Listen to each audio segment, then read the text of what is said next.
26 नवंबर को भारत के मुसलमानों के लिए क्या बदलने वाला है? वो कौन सी इस्लामी प्रथा है जिस पर सुनवाई होनी है?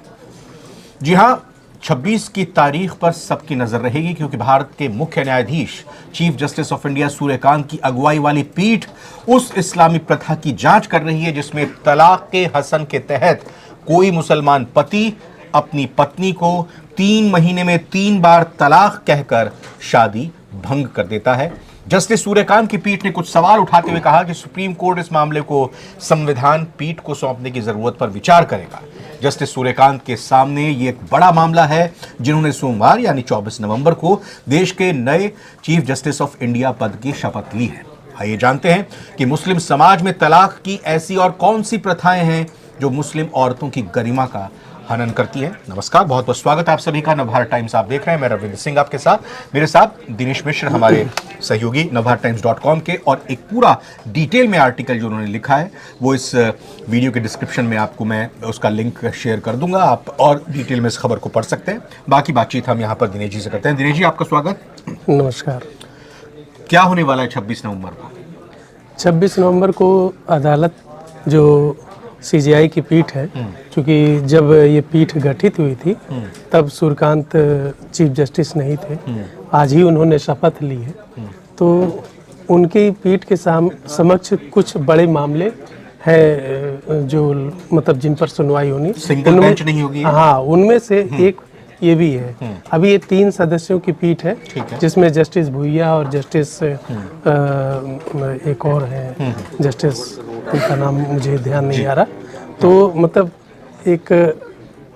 कह सकते हैं कि इसमें एक पत्रकार है बेनजीर हिना, उन्हीं की याचिका पर ये सुनवाई चल रही है। क्या याचिका थी? याचिका में उन्होंने तर्क दिया कि तलाक़े हसन जो है वो मौलिक अधिकारों का हनन है। ये उन्होंने याचिका में डाली है। और उन्होंने जी और उन्होंने कहा कि अनुच्छेद 14 संविधान के अनुच्छेद 14, 15, 21 और 25 यानी जो मौलिक अधिकार के ये जो बड़े अनुच्छेद, जैसे आप 14, 15 जानते हैं समानता का अधिकार है, 21 आप जानते हैं कि जीवन और प्राण और दैहिक स्वतंत्रता का अधिकार है, 25 धार्मिक स्वतंत्रता का अधिकार से रिलेटेड है। इसी तरह से अब उन्होंने याचिका में ये कहा है कि ये जो तलाक़े हसन है कि यानी हम 3 महीने में 3 बार कह के और अगले से पीछा छुड़ा लें, इस तरह की बात। मतलब थोड़ा इसको और डिटेल में बताइए, क्या होता है तलाक़े हसन? तलाक़े हसन में वैसे मतलब तलाक तो कई तरीके के हैं मुस्लिम समाज में, इस्लामी प्रथा में।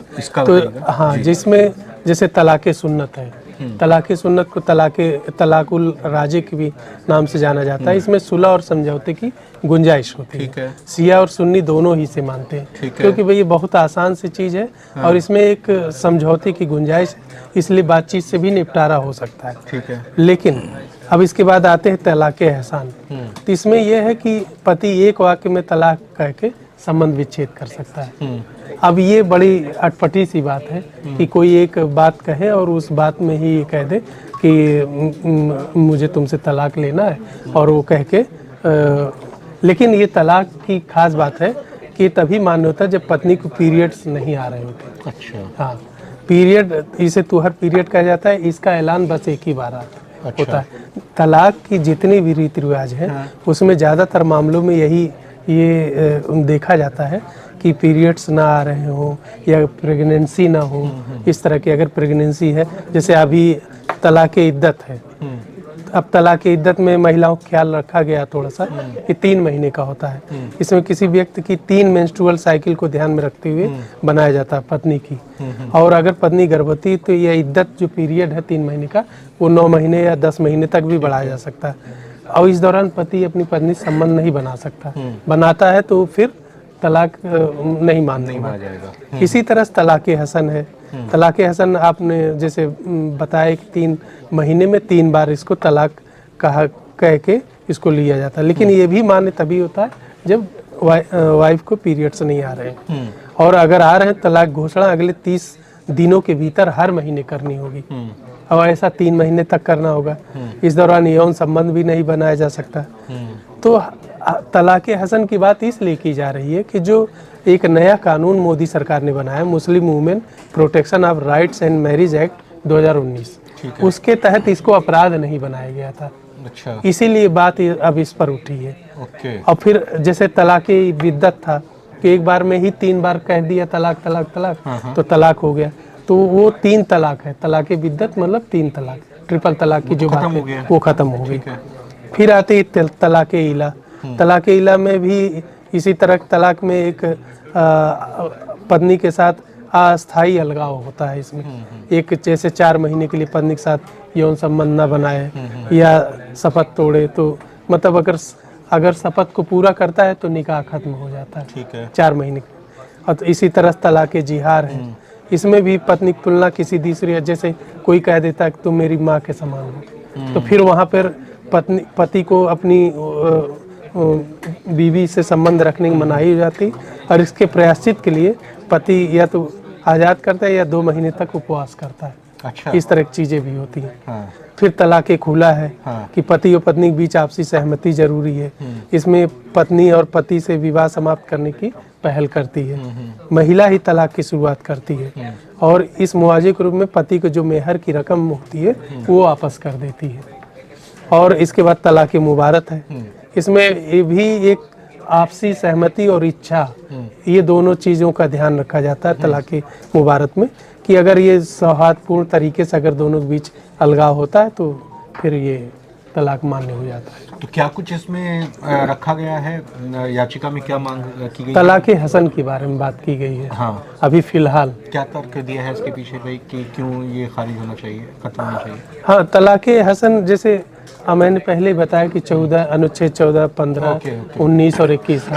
कि जैसे मतलब ये क्या है कि तलाक जो है एक जनरल थिंकिंग है। जैसे जस्टिस सुरकान ने पिछली सुनवाई में कहा कि आज के समाज में क्या ऐसी गरिमा वाली चीज़, मतलब महिलाओं की गरिमा को ठेस पहुंचाने वाली चीज़ें क्या मौजूद रह सकती हैं। उन्होंने कहा, सवाल उठाया और संकेत भी दिया है एक तरह से, अगर इसमें पीठ को ये लगता है कि इसमें मतलब एक वैल्यू है इसकी और कायदे सुनवानी चाहिए जी, तो इसको और बड़ी बेंच को सौंप सकती है। अच्छा। 26 नवंबर को, या फिर वहीं पर मामले का निस्तारण कर सकती है। ये भी जानना चाहेंगे, अभी तक मुस्लिम स्कॉलर्स की तरफ से, मुस्लिम धर्मगुरुओं की तरफ से इस पर कुछ प्रतिक्रिया आई है, या मुस्लिम पक्ष का क्या कुछ कहना है इसमें?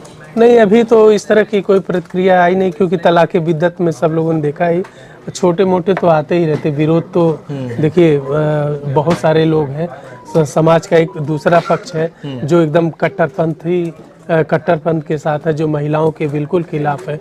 अब जैसे 3 तलाक की प्रथा खत्म हुई, तो उससे मुस्लिम समाज में खासकर से महिलाओं के लिए कितनी मतलब बड़ी उनको तवज्जो मिली, उनके अधिकारों को पहचाना गया।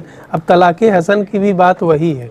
तलाक़े हसन में भी यही चीज़ है कि अब इसमें अगर पुरुष 3 महीने में 3 बार अगर कह देता है 3 तलाक, एक इस महीने तलाक, अगले महीने तलाक, फिर अगले महीने तलाक, तो इसका मतलब क्या हुआ? इसका मतलब है कि वही तय कर लेगा और तलाक हो जाएगा। मतलब ये 3 तलाक की तरह ही हो गया। 3 तलाक हाँ, ये होता है कि भाई आप ये 3 महीने एक में बार है। बोला, इसमें जो है हाँ 3 महीने में बोला, किस्तों में बोल रहे हैं, 3 किस्तों में बोल रहे हैं, तो बात घुमा फिरा के वही है। तो ऐसी जो कुप्रथाएं हैं, जो महिलाओं के अधिकारों के खिलाफ, जो महिलाओं के मतलब चरित्र हनन के खिलाफ है, जो उनके प्राण और दैहिक स्वतंत्रता का उल्लंघन करती हैं, तो जाहिर सी बात है ऐसी प्रथाएं बिल्कुल किसी भी समाज के लिए मान्य नहीं है। All India Muslim personal law board नहीं, वो तो पहले जैसे कि 3 तलाक का विरोध करता रहा था, अभी इसमें अभी फिलहाल उसका स्टैंड दिखा नहीं है। अच्छा। हाँ, लेकिन कहीं न कहीं बाकी लोग जो धुर कट्टरपंथी लोग हैं वो इसका विरोध तो करते ही हैं। वो नहीं चाहते कि जो इस्लाम हो वो जो इस्लाम का जो चरित्र हो वो थोड़ा खुलापन आए। कुछ लोग ऐसे भी चाहते हैं कि रिलीजन उनका जो है एकदम क्लोज्ड हो। हाँ। जी। ठीक है दिनेश जी, इसको अब 26 तारीख पर नजर रहेगी, 26 नवंबर को क्या कुछ होता है अदालत में। जैसे आपने कहा कि 3 जजेस की ये पीठ है, उसके बाद क्या इस पीठ को और बढ़ाया जाता है या इसको निस्तारित कर दिया जाता है वहीं पर, या यही पीठ तय करती है कि हम आगे इस पर सुनवाई करेंगे। ये देखना दिलचस्प होगा। याचिका इस पर लगी हुई है, आगे इस पर क्या कुछ जानकारी आएगी आपको अपडेट देंगे, लेकिन फिलहाल विस्तार से आपको ये जानकारी उम्मीद है कि मिली होगी कि ये इस्लामी कौन सी प्रथा है जिसको लेकर अब अदालत में मामला चल रहा है। दिनेश जी आपका बहुत बहुत धन्यवाद, बहुत बहुत शुक्रिया। शुक्रिया, नमस्कार। इस वीडियो में फिलहाल इतना ही। आप बने रहिए नवभारत टाइम्स के साथ।